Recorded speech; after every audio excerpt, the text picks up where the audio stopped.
Komassi-Remblai, au domicile de Monsieur Diabagaté. Jonathan s'apprête pour se rendre au service au labo de prothésiste dentaire de son père. Le petit déjeuner terminé, la famille prend le chemin du labo.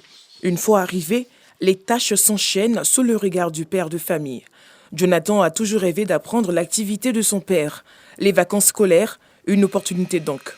Ça fait 2 vacances scolaires que je viens ici. Donc je peux dire que ce métier me va bien. Que ça ne me dérange pas au niveau de mes aptitudes scolaires. Pas du tout. Ça me permet aussi d'avoir des connaissances d'ailleurs. Parce que pour moi, c'est un métier noble. C'est grâce à ça que notre père nous nourrit et nous vêtit. La décision de Jonathan approuvée par son père, qui ne voit aucun problème à cela dans la mesure où son fils arrive à allier travail et école. Et en plus de ce job de vacances, Jonathan suit des cours les après-midi. Pendant les vacances, les enfants demandent à venir apprendre le travail que j'exerce. Et moi, ça ne me gêne pas parce qu'il faut que les enfants apprennent. Parce qu'après ça, après 2 ou 3 heures de cours d'apprentissage de ce métier, ils vont à l'école au cours des vacances pour qu'ils ne puissent pas oublier ce qu'ils ont appris à l'école. Si Jonathan attend l'après-midi pour se rendre au cours de vacances, ici au groupe scolaire Sikoji Est 2 dans la commune de Marcory, élèves et enseignants, eux, se retrouvent dans la matinée. Dans cette classe de CP1, les élèves suivent attentivement l'exercice de mathématiques. On a vu ça la matin, ça c'est quel signe? Oui, c'est foi. Un peu plus loin, toujours dans la commune de Marcory, à Aliodombag, le constat est le même. Apprenants et élèves sont en salle et suivent les cours. Qui sait comment on écrit ma? On écrit quoi d'abord, Marietou? On écrit mort. Pour le coordonnateur, ces cours de vacances permettent aux élèves qui passent en classe supérieure d'avoir une idée sur le travail qui les attend, mais aussi permettent de mettre les apprenants dans le bain des études. Tout ceci rend le travail plus aisé à l'apprenant tout comme à l'enseignant au cours de l'année scolaire à venir. C'est très nécessaire parce que cela nous permet de préparer l'année en cours afin de faciliter la révision que nous faisons en début d'année. Dans ces écoles, les cours de vacances sont dispensés gratuitement. Une initiative de M. Idrissa Traoré qui veut, à travers cette action, aider d'une part les parents d'élèves en situation difficile en payant les cours de vacances et d'autre part, permettre à d'autres élèves pendant ces quelques semaines de cours de maintenir leur niveau et relever un tant soit peu celui des autres. Il s'agit aussi de la préparer à mieux s'adapter au programme de la nouvelle année scolaire. Des adultes bien formés, bien éduqués, c'est maintenant. Parce que ces enfants sont en train de gérer leur passé et leur avenir. Donc nous, en tant qu'adultes, on est obligés de les aider. C'est un peu ma contribution sur le plan social. Idrissa Traoré a également offert des cahiers, livres et sacs d'une valeur d'1 million aux 3 premiers de chaque classe de CP1 au CM2. Une initiative fort appréciée par les parents d'élèves. Chaque vacances, nous payons. Il a pris l'engagement pour s'occuper des enfants. Vraiment, c'est une joie pour nous les parents et les enfants aussi sont contents. En attendant la rentrée scolaire fixée au 13 septembre par le ministère ivoirien de l'Éducation nationale, les élèves s'occupent sainement à travers ces cours de vacances. Des gestes simples mais utiles pour sauver des vies. Les habitants de Port-Boué n'ont pas voulu rester en marge de la collecte de sang initiée par l'ONG Aïcha, Association islamique caritative humanitaire active. Ils ont effectué nombreux le déplacement au quartier abattoir pour donner leur sang. Avec les accidents, avec l'accouchement de nos mamans, les gens ont besoin de sang. Parce que toujours nos parents sont dehors, courir à gauche et à droite à la recherche du sang. Et si les gens ne viennent pas donner le sang pour sauver des vies, ce n'est pas humain ça. Parce que sauver une vie, c'est comme vous avez sauvé toute l'humanité tout entière. Le sang est devenu une denrée rare dans les centres hospitaliers. Sur 240 000 poches de sang attendues annuellement, le CNTS, Centre national de transfusion sanguine, ne mobilise que 160 000 poches. Une pénurie qui s'est accentuée avec la crise sanitaire de la Covid-19. Cette collecte de sang initiée par l'association islamique caritative humanitaire active vise à contribuer à l'atteinte des objectifs du Centre national de transfusion sanguine.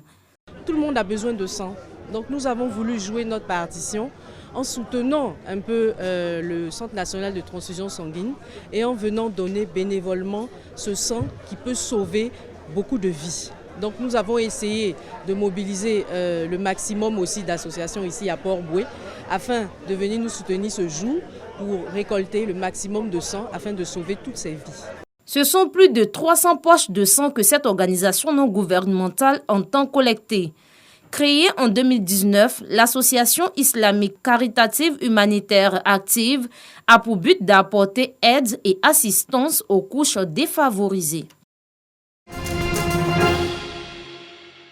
Une synergie afin de booster l'action entrepreneuriale en Côte d'Ivoire et partout en Afrique. Le rassemblement des entrepreneurs de tous les secteurs se tiendra le samedi 20 novembre 2021 au Palais de la Culture de Treichville, à Abidjan. Plus de 4500 entrepreneurs sont attendus à cette rencontre. Plusieurs secteurs sont concernés. Cette première édition, dont le slogan est « Demain, c'est maintenant », vise à résoudre le problème relatif au lobbying dans le secteur. Cédric José, lors de la conférence de presse du lancement, a demandé à tous les entrepreneurs de prendre part au congrès du RDE. Ce serait très intéressant de voir toute la grande communauté d'entrepreneurs être ensemble, main dans la main, pour ensuite pouvoir atteindre des dimensions assez propices, pouvoir atteindre des grades supérieurs, parce qu'aujourd'hui tout fonctionne avec les contacts. Donc le rassemblement des entrepreneurs, pour terminer sur ce point-là, viendra mettre en relation tous les entrepreneurs, précisément de l'Afrique, pas seulement de la Côte d'Ivoire, et leur permettra de fond en comble de pouvoir bénéficier de cette large marge de manœuvre avec ces relations-là qui pourront être établies parmi tous ces entrepreneurs. Selon Cédric, les compétences seules ne suffisent pas à un entrepreneur pour atteindre certains objectifs. Il a par ailleurs lancé un appel à tous ceux qui sont intéressés par l'entrepreneuriat à se joindre à eux. Le rassemblement des entrepreneurs RDE vise à stopper les échecs dans les initiatives entrepreneuriales.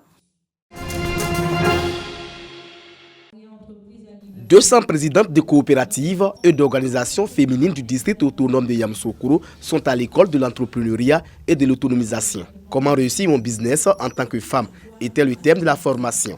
C'est une activité de la Jeune Chambre internationale Yamoussoukro.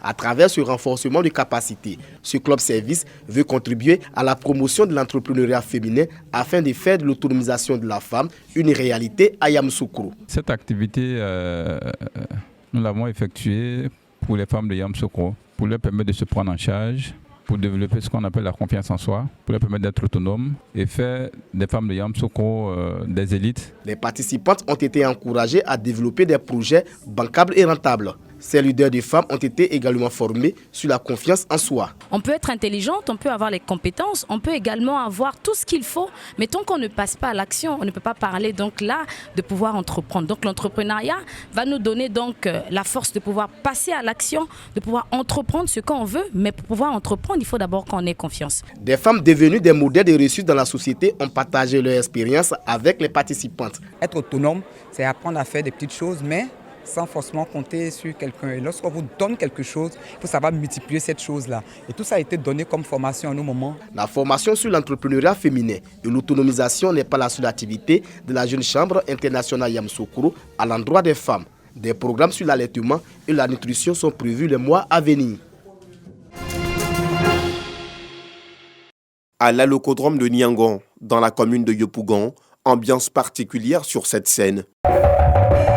2h15, le mercure monte avec l'entrée en scène de l'artiste tradi-moderne Aziz 47. Nous sommes au concert de réconciliation initié par l'artiste chorégraphe.